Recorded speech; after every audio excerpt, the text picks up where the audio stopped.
Sir Julian, tawag ni Jacob na personal assistant ni Julian. Jacob, kanina ka pa ba dyan? Ngayon lang naman po, sir. May update ka na ba? Or any lead kung saan natin mahanap yung anak kong si Julia? Sir, pasensya na po. Pero wala po talaga kahit isang lead. Ay nako, kailan ko pa kaya mahanap ang anak na nawawala sa akin? Sir, maghintay-hintay lang po tayo. Lahat naman po siguro ng nangyayari sa inyo, sa ating buhay, may rason, di po ba?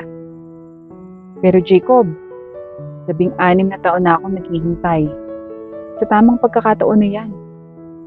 Sana nga lang, mas inuna ko yung anak ko kaysa sa mga pangarap ko. Malungkot nitong sambit. Sir, hindi niyo naman po kasalanan yun. At isa pa po, hindi niyo naman aasahan na bigla na lamang mawawala yung anak niyo, di ba? Kaya nga Jacob, sa di ko inaasahang mawawala yung anak ko, yan ang di ko matanggap na buong buhay ko, napabayaan ko siya. Kaya ilabas ang pagsisisi ko. Dahil sa di mawawala yung anak ko sa aking kamay kung mas inuna ko siya kaysa unahin yung sa business meeting ko. Sir, huwag niyo na pong sisihin yung sarili niyo.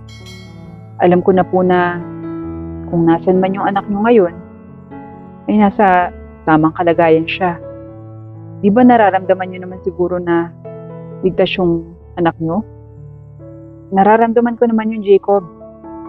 Pero hindi ko pa rin maiwasang mapaisip kung asa na siya ngayon. May nakapulot kaya sa kanya. Sarap yung kinakain niya. May allergy kasi yung anak ko. Alam ko naman na ilang taon na yung lumipas. Kaya natatakot ako na nakalimutan niya ako. Ang picture lang na tanging nandito sa akin nung batang-bata pa siya. At ngayon, dalaga na siya. Hindi ko na talaga siya makikilala. Sir, kahit na di niyo po makilala sa itsura yung anak niyo, siguro naman po, mararamdaman siya ng puso niyo, di ba? Sana nga, Jacob.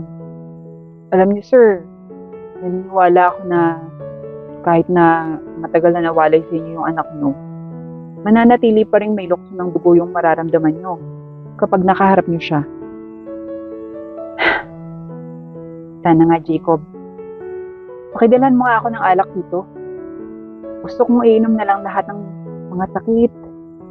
Pangungulila ako sa nawawala akong anak na si Julia.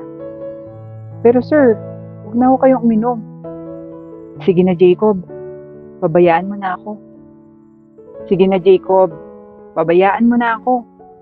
Sa ganitong paraan ko na lamang kino-comfort yung sarili ko. Matigas na saad ni Julian. Kung kaya't, walang nagawa ang kanyang personal assistant kung hindi kuhanin ang alak nito para inumin. Nang maibigay naman niya ang alak, ay agad namang bumaba na. At siya namang pagdating ng kapatid ni Julian na si Jira. Jacob, naglalasing na naman ba si Julian? Opo ma'am, bakit niyo po nalaman agad? Ngayon kasi ang araw kung kailan nawala yung anak niya. Bali, anniversary to ng pagkawala ni Julia. Saan ba siya? Andun po sa silid niya. Sige, salamat. Agad namang pinuntahan ni Jira ang kanyang kuya upang makausap ito. Kuya, naglalasing ka na naman? Jira, anong ginagawa mo dito? Kuya naman huwag ka nang maglasing. Bitawan mo na yung picture frame ni Julia, kuya. Nalulugi na ang kumpanya dahil sa mga ginagawa mo. Jira, hindi mo ako maiintindihan dahil wala ka pang anak. At isa pa, si Julia na lang ang natitira sa akin mula nung namatay yung mama niya.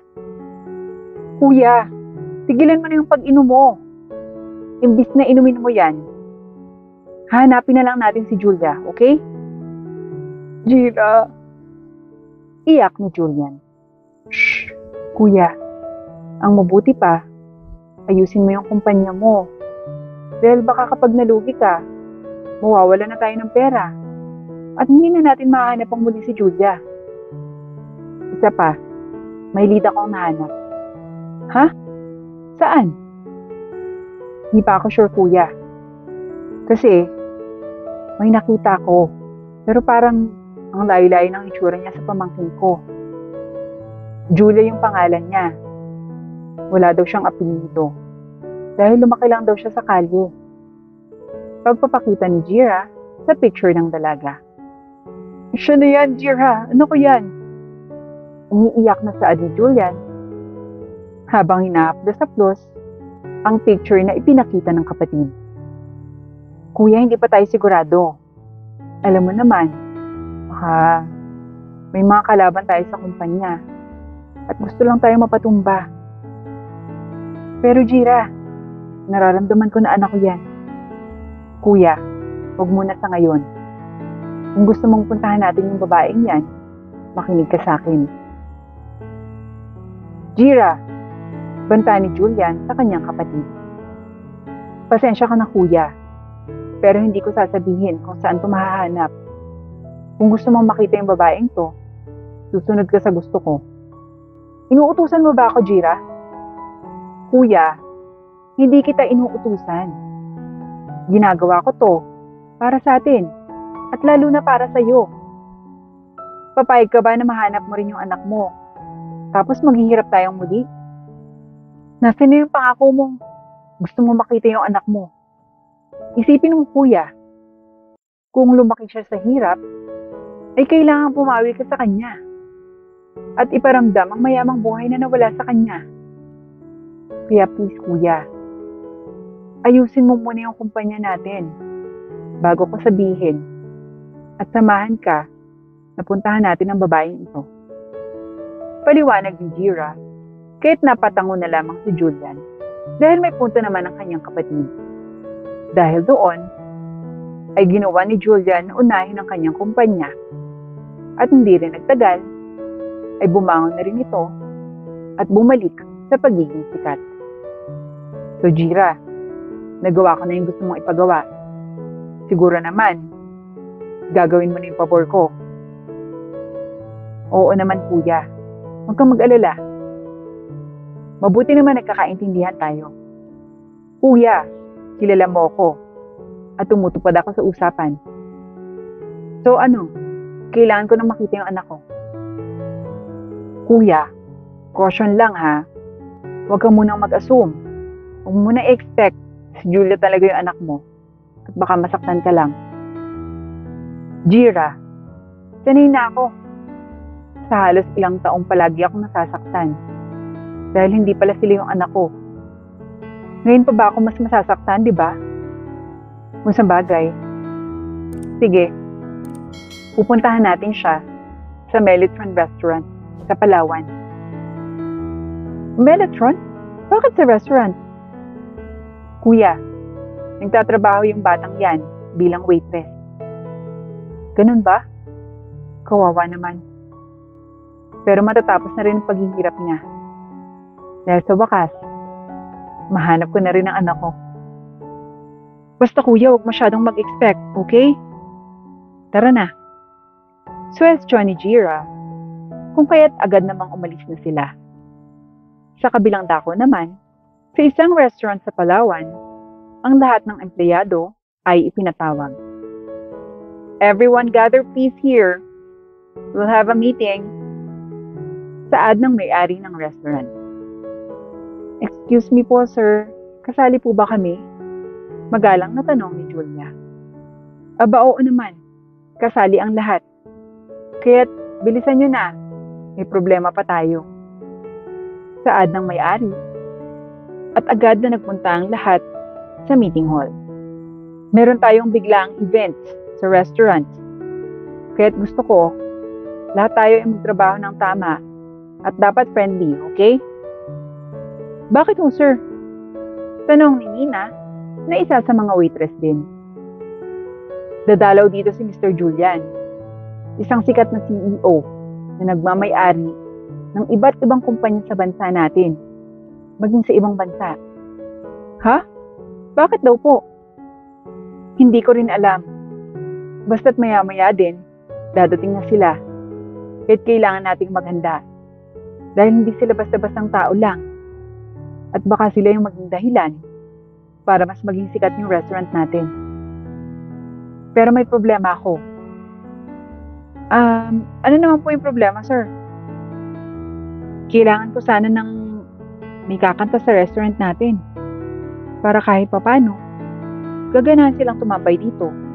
Sinubukan ko ng maghanap, pero lahat ng mga vocalist na nakita ko, nakakontrata. Mabuti na lang, may nakuha kaming banda kaagad. Yung problema, walang vocalist. So sir, vocalist lang ba yung hinahanap natin? Tanong ni Nina. Oo, Nina. Bakit? May kakilala ka ba? Si Julia po, sir. Maganda yung boses niyan. Napakalamig at parang anghel. Di ba, Julia? Ha? Hindi po ako kumakanta eh. Pasensya na po. Sagot ni Julia, kaya't agad naman siyang nilapitan ng may-ari. Iha, pakiusap. Kahit ngayon lang oh. Sige na. Babayaran namin yung performance mo. At kahit huwag ka nang mag-waitress. Okay?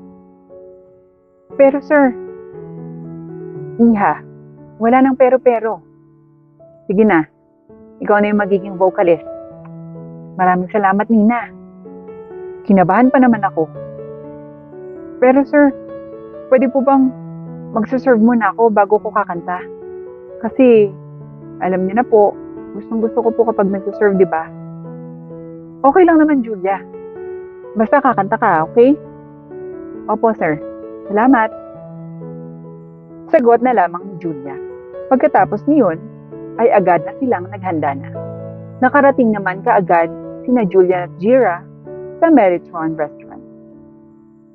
Sana yung sinasabi mo, Jira? Teka nga kuya, hinahanap ko pa eh.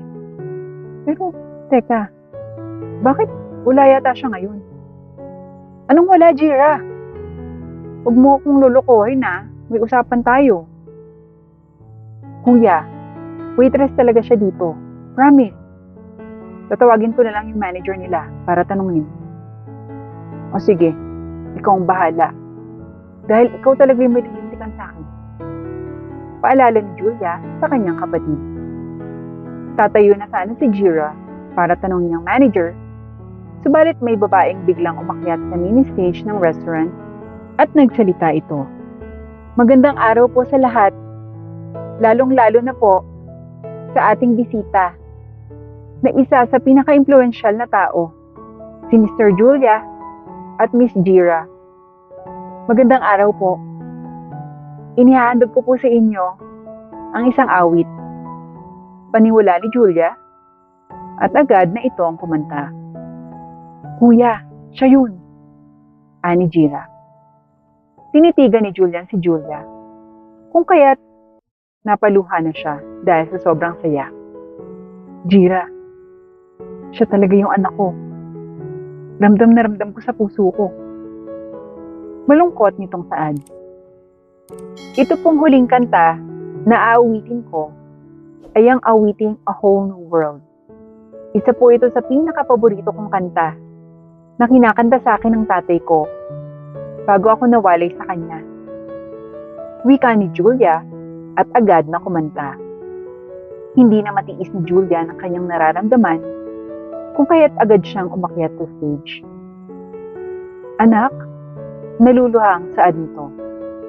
Po, nagtatakang saad ni Julia, subalit bigla siyang nakaramdam ng lukso ng dugo nang yakapin siya nito.